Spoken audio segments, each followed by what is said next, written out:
5 মে শাপলা গণহত্যা কিভাবে চালানো হয় ও অভিযানে কারা কারা ছিলেন। 2013 সালে 5 মে শাপলা চত্বরে পুলিশ, র্যাব ও বিজিবির যৌথ অভিযান রাত 10টার পর থেকেই শুরু হয়। 3 দিক ঘিরে ফেলে আক্রমণ শুরু হয় মুসল্লিদের উপর। দক্ষিণে টিকাটুলির দিকটি সমাবেশের লোকজন চলে যাওয়ার জন্য খোলা রাখা হয়। রাত 1টা থেকে শাপলা চত্বর ও আশেপাশের এলাকায় বিদ্যুৎ সংযোগ বিচ্ছিন্ন করা হয়। বিদ্যুৎ না থাকায় সৃষ্টি হয় অন্ধকার ভৌতিক পরিবেশের। রাত 1:15 থেকে অসহায় আলেম, ওলামা ও মাদ্রাসার ছাত্র শিক্ষকদের ওপর শুরু হয় হত্যাযজ্ঞ। ওই অভিযান যে কত ভয়ঙ্কর এবং লোমহর্ষক ছিল, আইন শৃঙ্খলা রক্ষাকারী বাহিনীর ব্যবহৃত অস্ত্র ও গোলাবারুদের সরকারের হিসাব থেকেই তা বোঝা যায়।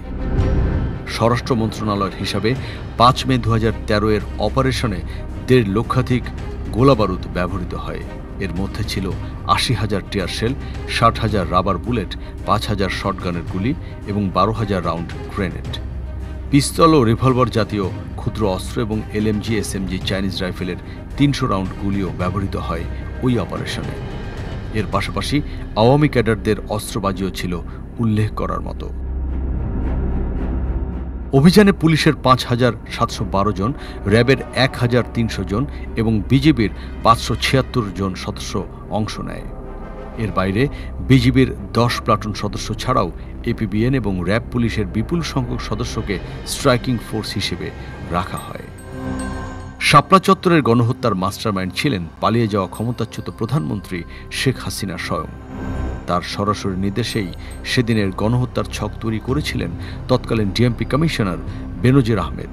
আরও পরিকল্পনায় ছিলেন জিয়াউল হাসান এবং আজিজ আহমেদ ছাড়াও দায়িত্বে ছিলেন পুলিশের সাবেক আইজি হাসান মাহমুদ খন্দকার, অতিরিক্ত আইজিপি শহীদুল ইসলাম, র্যাবের ডিজি মোখলেসুর রহমান, ডিবি প্রধান হারুনার রশিদ, র্যাব 10-এর অধিনায়ক লেফটেন্যান্ট কর্নেল ইমরান, র্যাব 3-এর অধিনায়ক মেজর সাব্বির, র্যাব 1-এর পরিচালক লেফটেন্যান্ট কর্নেল কিসমত হায়াত, র্যাব 4-এর পরিচালক কামরুল হাসান, বিজিবির কর্নেল ইয়াহিয়া আজম খান সহ 5 কমান্ডো অফিসার, হাইওয়ে রেঞ্জের ডিআইজি আসাদুজ্জামান মিয়া, এসবির অতিরিক্ত ডিআইজি মাহবুব হোসেন, মতিঝিল বিভাগের এডিসি এস.এম. মেহেদী হাসান, ডিএমপির অতিরিক্ত কমিশনার আব্দুল জলিল মণ্ডল, যুগ্ম কমিশনার শেখ মারুফ হাসান, উপ commissioner Anwar Hossain, ADC Asaduzzaman, ADC Mohammad Mainur Hasan, Ramna বিভাগের এডিসি মঞ্জুর রহমান, ডিবির অতিরিক্ত উপ কমিশনার মশিউর রহমান, ডিবি দক্ষিণের এডিসি নাসির উদ্দিন খান, লালবাগের তৎকালীন ডিসি হারুনার রশিদ এবং উপ কমিশনার খান মোহাম্মদ রেজওয়ান। শাপলা সমাবেশ গুড়িয়ে দেওয়ার বীরত্ব দেখানোর জন্য এদের অনেককেই পরে পুরস্কৃত করা হয়। বেনজির আহমেদ পুলিশের আইজি হন। লেফটেন্যান্ট কর্নেল জিয়াউল হাসানকে একের পর এক পদোন্নতি ও দায়িত্ব দেওয়া হয়। তাকে লেফটেন্যান্ট জেনারেল পদে উন্নীত করা হয়। হাসান মাহমুদ খন্দকারকে বিদেশে রাষ্ট্রদূত করা হয়। জেনারেল আজিজ আহমেদকে সেনাবাহিনীর প্রধান করা হয়। হেফাজতের সমাবেশ দমনে বিশেষ কৃতিত্বের জন্য পুলিশের পদক দেওয়া হয় আরও অনেককে। এর মধ্যে ডিবি হারুন ছিলেন অন্যতম।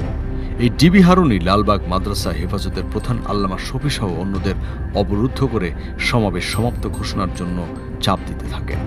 কিন্তু তারা এই ব্যাপারে অস্বীকৃতি জানালে ডিবি হারুন আল্লামা শফিকে বিমানবন্দরে নিয়ে যান এবং নিজের টাকায় টিকিট কেটে বিমানে তুলে তাকে হাটহাজারী পাঠিয়ে দেন। হেফাজত নেতাকর্মীদের শায়েস্তা করতে তিনি শক্ত হাতে দমন অভিযানও চালান। এভাবেই ইতিহাসের কলঙ্কিত 2013 সালের 5 মে রাতের আধারে সমাপ্ত করা হয়।